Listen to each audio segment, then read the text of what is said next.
Hey everybody, welcome to Drive-Thru Review number 106. Today I'm going to talk about Astra Titanus. It's from Victory Point Games. It's a solitaire game. It's loosely based on Ogre of Steve Jackson fame.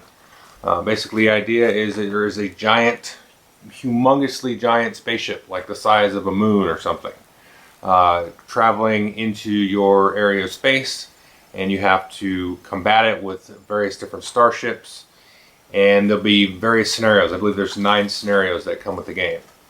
So you may be defending a planet, you may be defending a couple of space stations, you may or may not have certain ships at your disposal, different types of ships. Each scenario, someone may have leaders, some may have missiles or not missiles, some may be on the base that you have to get off the ground and use up some turns to get them up into space and defend. So there's a whole bunch of different scenarios here. So it's a pretty simple, straightforward game. I think the, it says 45 to 90 minutes on here. I think that's way overshooting the mark. Easily, once you figure out the game, it won't take you more than one play to get all the basics down. It should take you 30 to 45 minutes.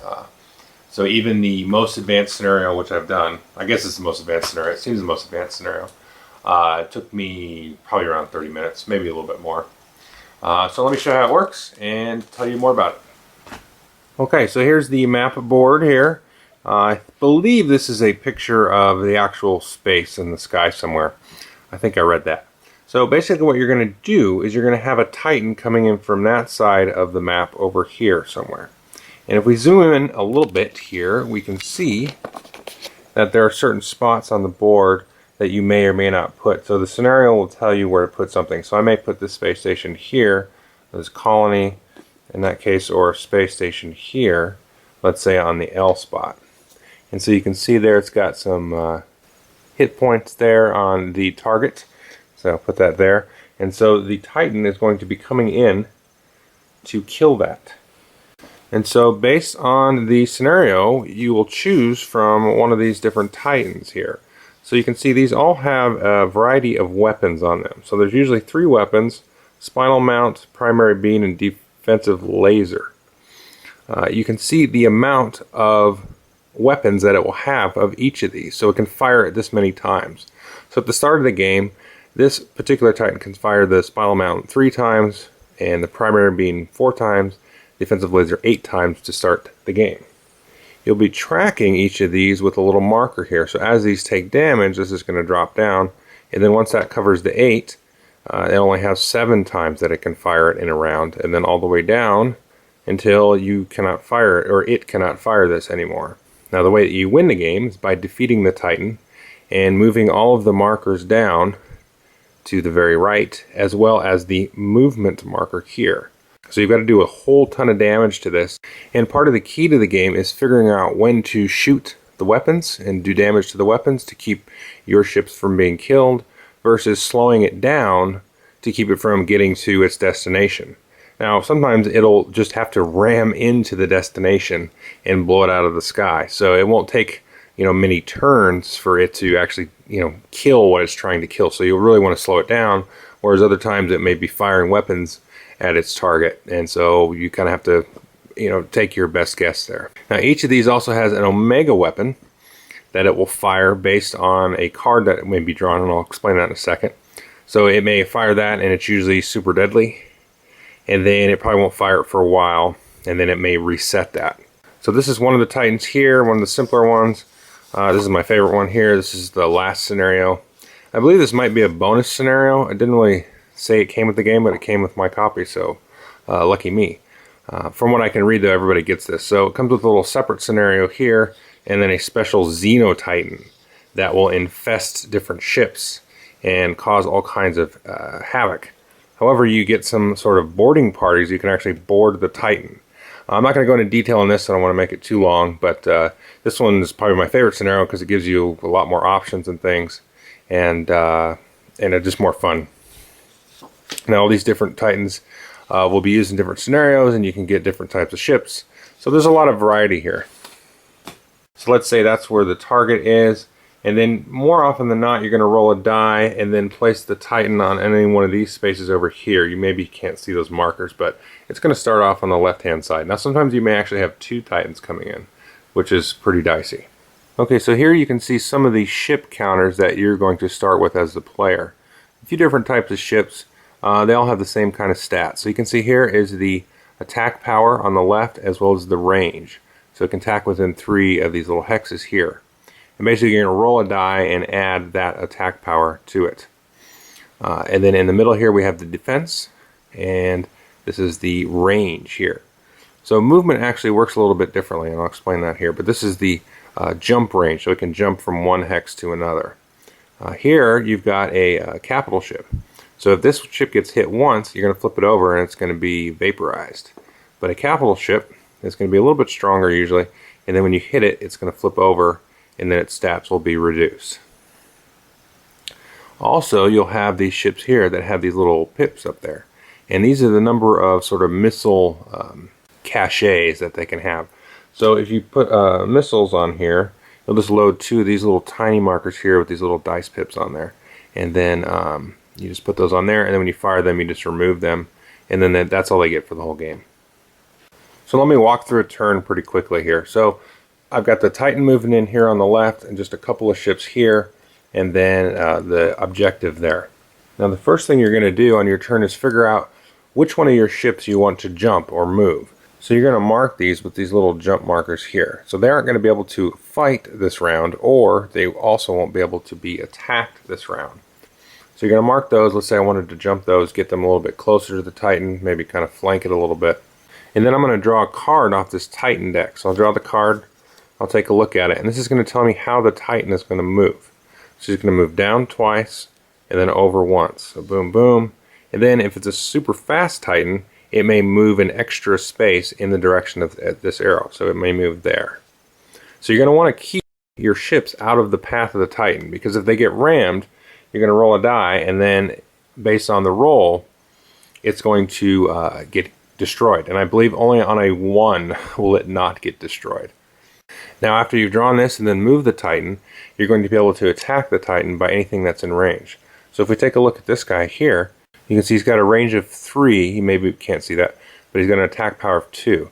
So he's able to attack this. So now he's going to be able to pick which of the parts of the Titan he wants to attack. So you can attack any one of these weapons or the drive itself, the drive system.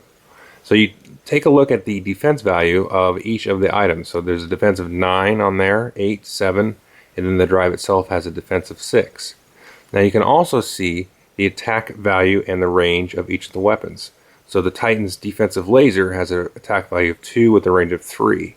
Now you can see the spinal mount has an attack value of 6 with a range of X. And this is signified by this number here, the number 3. Each of the cards has a range for that spinal mount. So you can see the Titan, and I'll explain this in a little bit more detail later, it will attack with the defensive laser first, then the primary beam, and then the spinal mount. So the spinal mount's range is going to change turn to turn. So combat always works the same whether or not you're the Titan or the player. You're going to roll d6, and then you're going to add the attack value of whatever is attacking to the value, and then see if it's greater than or equal to this number. If it is, then you get a hit and you move the marker down. Similarly, if the Titan attacks, you're going to roll d6 and then add its attack value and check the defense of the chit here, which in this case is a 7. And so if it gets hit, then you flip it over, and if it's not a capital ship, it's destroyed. So once I've attacked with all of my ships, then I'm going to look at the Titan card that I drew earlier, and the Titan is going to perform attacks. So you can see here, the Titan's first going to attack with the defensive laser, then the primary beam, and then the spinal mount. And then these are the targets it's going to cycle through as it attacks. So you can see it's going to look for an FF chit, and then another FF chit, and then a DD, and then a CA, and so on. It's going to keep looping through these unless there's a little stop sign in here. So you can see in the case of the defensive laser here, it's going to do it 4 times. So it's going to attack these 4 in order, and then it's going to move on to its primary beam and then its spinal mount. So it's going to do a whole bunch of attacking to a variety of different ships. And each of these weapons is actually geared towards certain types of your ships. So you'll learn as you draw through the cards that certain things are going to, have a good impact on the different types of ships depending on which sort of phase of combat the Titan's in. So you really want to keep that in mind as you get ships close to it that are within range. You kind of want to be careful there.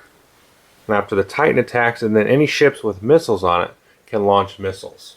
So you can see here on the missile counter we've got a dice with 3 pips and then a 3 here. And then if we flip it over, there's a dice with 2 pips and a 5. So what this tells us is these missiles will actually last 2 turns. So if I fire this missile, I can launch it out here, and when I fire it, it can move up to 3 spaces. Now if it hits the Titan on that turn, I'm going to roll a die 3 times. Now if it doesn't hit the Titan, I'm going to flip it over, and then on the next turn it's going to move a little bit further. It's going to move 5 spaces, and the player moves it sort of like a heat-seeking deal. But I'm only going to roll 2 d6 if it hits it on that second turn. If it doesn't hit it by then the missile's wasted. And the Titan can also target missiles, and it often will. So you really want to hit it on that first turn. And so what you do when a missile hits the Titan is you roll the d6, however many times you're supposed to based on the turn, and then you're going to damage the different weapons or drives based on what number you roll. But you're going to get a few rolls, so that's nice. You can do sort of a smattering of damage to the Titan. Now after you've done your missile phase, you're going to do the jump out phase. So you're going to remove these markers here, and then look at the movement range here on the far right. And basically what this is you don't actually move space to space. You jump out, which means you're out of targeting. The Titan can't attack you, but you also can attack it. And then you've got to move at least a minimum of half of this distance. So I've got to say, okay, I got to move at least 2 spaces. So I got to go 1, 2.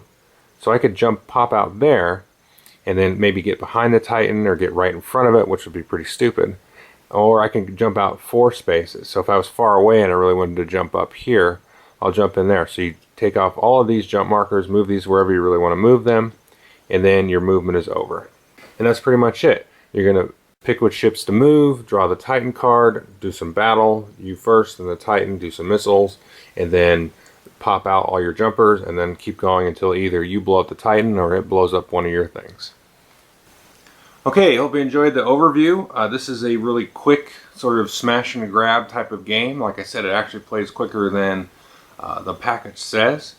There's quite a few scenarios. There's 9, and they're pretty different, I kind of explained them at the beginning of the review. I think my favorite is that last one because you get these different boarding parties which have to get close to the Titan, basically adjacent to it, and then board, and then there's a couple little sort of mini games you can do every round with a boarding party to damage different parts of the Titan. But the other thing to keep in mind with that is if you get too close, the Titan's going to actually infect all of the closest ships, and that can be really bad. So you kind of got to push your luck there. So yeah, there's not really a whole lot to the game beyond what I showed you.